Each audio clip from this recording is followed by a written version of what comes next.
Во претходната емисија ги изнесовме општите предуслови за започнување на Македонското национално ослободително движење и создавањето на внатрешната македонска револуционерна организација.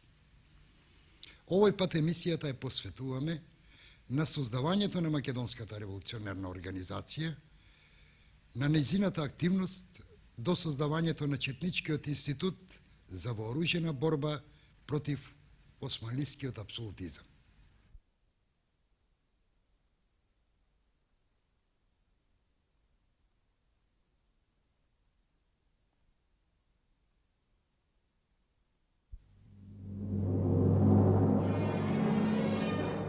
Есента на 1893 година во Солун се собрале најголем број од иницијаторите за создавање на револуционерна организација во Македонија. По неколкуте меѓусебни среќавања и разговори, на 23. октомври 1893 година Стар Стил станала првата средба на поголем број луѓе кај солунскиот книжар Иван Хаџиниколов.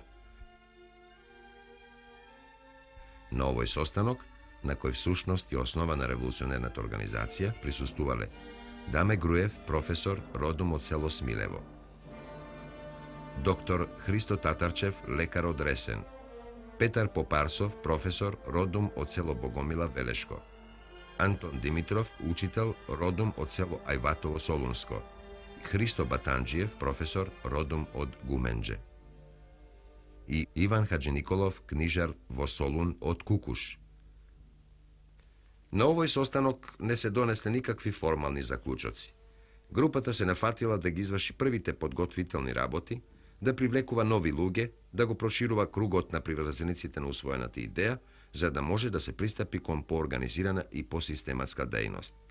Резултатите што биле постигнати од крајот на 1893 година биле повеќе од охрабрувачки. Затоа во почетокот на 1894 година организаторите повтор пат се сретнале во Солун. По сумирањето на постигнатите резултати и стекнатите искуства, основачите пристапиле кон изработувањето на организационите програмски начала и изградбата на организациониот облик. На состанокот станало збор и за името на организацијата и било одлучено, според Христо Татарчев, да се именува Македонска револуционерна организација, а комитетот Централен македонски револуционерен комитет. Донесена била и одлуката да се изработи устав на организацијата и за тоа бил определен Петар Попарсов. За председател на организацијата бил избран доктор Христо Татарчев, а за секретар касиер Даме Груев. Брзото ширење на организацијата во првата година од нејзиното постоење, нејзиното излегување надвор од Солун, ја наметнало неопходноста од свикување на пошироко советување. До такво советување дошло во Ресен на 15. август 1894 година, Стар Стил, по повод светувањето на новата Ресенска црква. На ова светување присуствувале од 12 до 15 делегати од местните комитети и тоа траело 3 дена.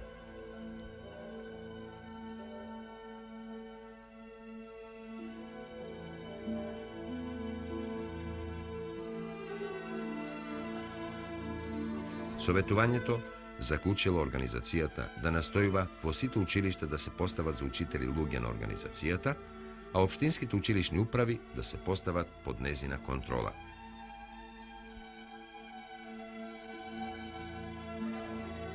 Организацијата го добила и својот прв устав, во кој уште во првиот член стои дека целта на организацијата е добивање полна политичка автономија на Македонија.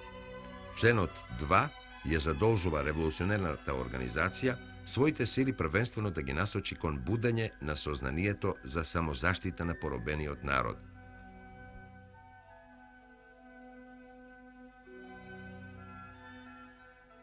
Појавата на Македонската внатрешна револуционерна организација, нејзиното релативно брзо ширење и претворување во важен фактор на општествено-политичкиот живот во земјата и друго, влијаеле да се воведат и нови средства во политиката на бугарската буржуазија спрема Македонија.